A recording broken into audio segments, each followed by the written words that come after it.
Well, I had done some interviews with Charlie up until about a year and a half ago, when he no longer spoke with me because of my position on the Israeli campaign of mass murder and expulsion from Gaza.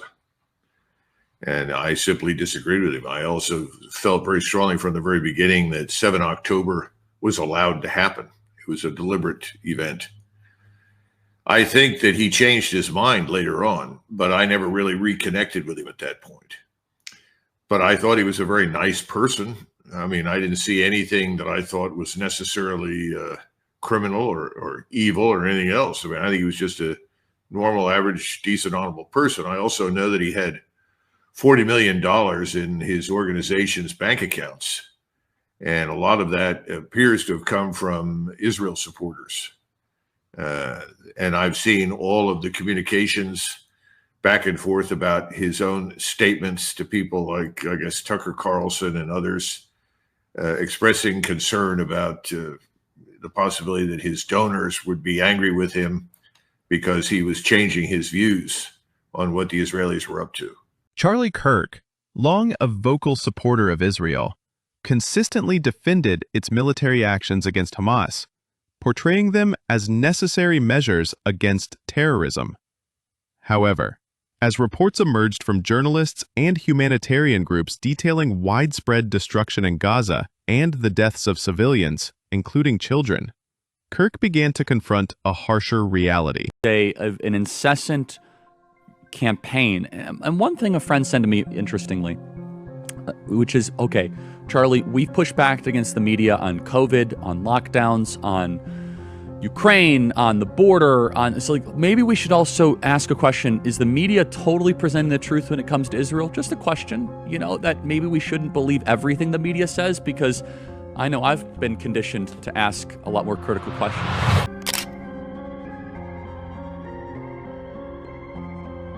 Over the last 10 years, counting or not counting gang violence? Great.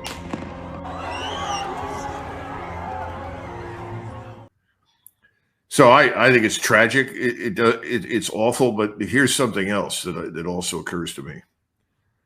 I don't think we know a great deal about what happened in Butler, Pennsylvania. I think that particular event was also another professional operation. Now, people said it was an assassination attempt. I don't think so, because the assassin would have put the second bullet through the president's temple. I think the person, whoever fired that round, fired it as a warning to the president. I don't think it was his intention to kill him. I mean, it's very quick. If you've ever had a good sniper rifle, probably the best in the world is still the M14. And I've shot that many times, and you squeeze off a round. If you miss by an inch, you squeeze off the next one immediately, and it's over. But we've never gotten the truth out of that. We had this poor kid on top of a roof who couldn't hit water if he fell out of a boat. He's killed instantly, or at least after the president is shot at. Then all the material associated with him disappears. Within 24 hours, his body's cremated. We know nothing. So now we're seeing a lot of things show up on the internet. And the FBI has said something, as you pointed out. I don't believe anything the FBI says anymore. So I absolutely no confidence or faith in that institution that I once did. So I don't think we know. We have now a plane that belonged to someone named Derek Maxfield, who is a big contributor to Chabad. Derek Maxfield, a successful entrepreneur and philanthropist, has weighed in on Charlie Kirk's shifting stance toward Israel. He argues that Kirk's early unwavering support was shaped by influential donors and political expectations. But over time, Kirk began questioning the human cost of Israel's actions in Gaza. Maxfield highlights the tension between loyalty to powerful backers and the moral realities Kirk could no longer ignore, framing it as part of his broader journey toward nuance and independence. A major Jewish movement to try and buy up and reclaim land in places like Ukraine. And he seems to have had his personal aircraft there that suddenly takes off after the event and then turns off its transponder, which is against the law, then turns around and lands again. So people are pointing fingers at him. Is that legitimate? I have no idea. I think we have people casting about for anything that they can find to explain the terrible tragedy and killing of Charlie Kirk. And I don't think we're going to find anything out. I think we're going to be very frustrated ultimately. I'd be surprised if we ever find anything out. And anybody they point to, I'm suspicious of. You know, even Lee Harvey Oswald looks more and more today than ever as a patsy. And he had a rifle. It was Italian made. It was standard issue in the Italian army during World War II. And it was so grossly inaccurate and such a poor piece of equipment that the Italian soldiers readily threw it away in the desert in North Africa in 1940 and 41 and tried to pick up German or British rifles because their own rifle was so inaccurate. And that thing is supposed to be the one that Oswald used to kill the president. Doesn't look right.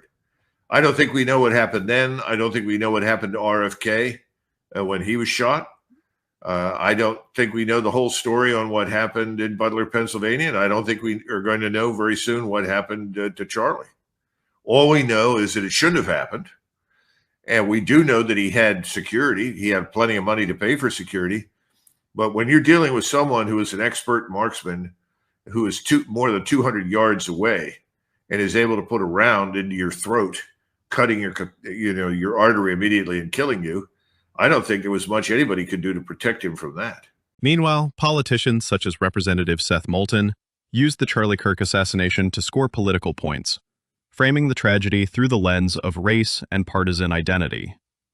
By casting the event as a clash between political groups, Moulton further deepened the polarization rather than focusing on the broader human and national implications. I'm happy to stand here as a Democrat and absolutely condemn the violence on the left. I have no hesitation in doing so. But people like Warren Davidson and Donald Trump need to condemn the violence on the right as well, not defend the attackers on January 6th, not lower the flag across the nation for conservative activist Charlie Kirk, but refuse to lower the flag when a Minnesota lawmaker was murdered in her home, refuse to go to the funeral, refuse to acknowledge it. There are people who are trying to polarize us further, divide our nation further, and just blame the left, even while those of us on the Democratic side are by and large saying we all need to turn down the rhetoric. So let's be serious about where this violence is coming from. Of extremist violent attacks in America, extremist violent murders, 76% are from right-wing extremists, 4% are from left-wing extremists. I condemn that 4%, but we also need to be honest about, as a nation, about where this violence is coming from. All right. I don't know where this congressman is getting his data. I don't, maybe I live in an echo chamber, but I don't, I do not believe that 76% of all violence and political problems are from the right and only 4% from the left. I don't see their political candidates being shot at, threatened. I don't know. And then he's, oh, well, I condemn the 4%, but we got to do something about these right wingers. What's your reaction to this guy? Well, very recently we had this young Ukrainian girl on a train, light rail in, I guess it's Charlotte. Is that where it was? Charlotte, North Carolina, who was attacked from behind and knifed to death, has her throat cut. Then within a day or two, we have another girl, blue-eyed, blonde, white girl, who is a veterinarian, very lovely woman, walking her dog, who was attacked by another black man and chopped into pieces with a machete. Now, I don't think either of those black men were necessarily left-wing extremists. Now, were these hate crimes because these were white women they wanted to murder? I don't know. But I do know that they were, in both cases, they were using knives. One was a machete and the other one was a knife of some kind, smaller than a machete. So I don't think we are going to ban all forms of knives and machetes, are we? So the notion that banning guns is going to eliminate the problem is a bit silly. Anybody, this is something else we need to keep in mind. If someone wants to kill you, if you're a public figure, and I've had lots of threats against me, so I'm well aware of this. If someone wants to kill you and they are professionals and they have a good weapon, a good rifle, top of the line, like an M14, and they have a scope on it, and they've trained, and they've zeroed the thing, they're going to get you. You're not going to escape. That's the lesson of history. If somebody really wants to get to you, they're going to get to you. They can use explosives. They can use knives. They can use poison, guns. I mean, we have, I think, a total of 7 politicians in Germany who have now died suspiciously under circumstances we can't even begin to imagine. Germany is a place where nobody has a weapon. Everything's tightly controlled. But it didn't save the lives of those 7 politicians, assuming that they were actually murdered. And we're going to have trouble finding out because the Secret Service in Germany, along with the police, are instruments of the government. The government is in the hands of the left.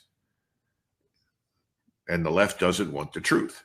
So the notion that removing guns is going to solve anything is silly nonsense. But the other point on his, I don't know where he gets his figures. I have no idea. So I can't even address that. But we know that crime statistics, particularly as they regard race, have been suppressed, mismanaged, and deliberately falsified for a very long time. Because, all you have to do is look at the statistics about who's killing who, and 13% of the population is responsible for over 50% of the violent crime and rape and assault and so forth. Now, within that 13%, it's usually young men. It's not everybody, man, woman, and child in the 13%.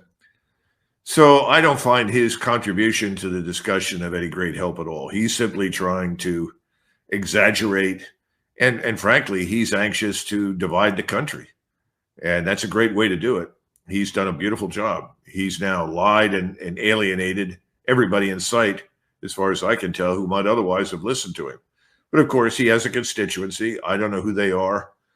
You have to look at it, see what the composition is demographically, and then that may explain why he's elected. It may have nothing to do with any of the things we're discussing.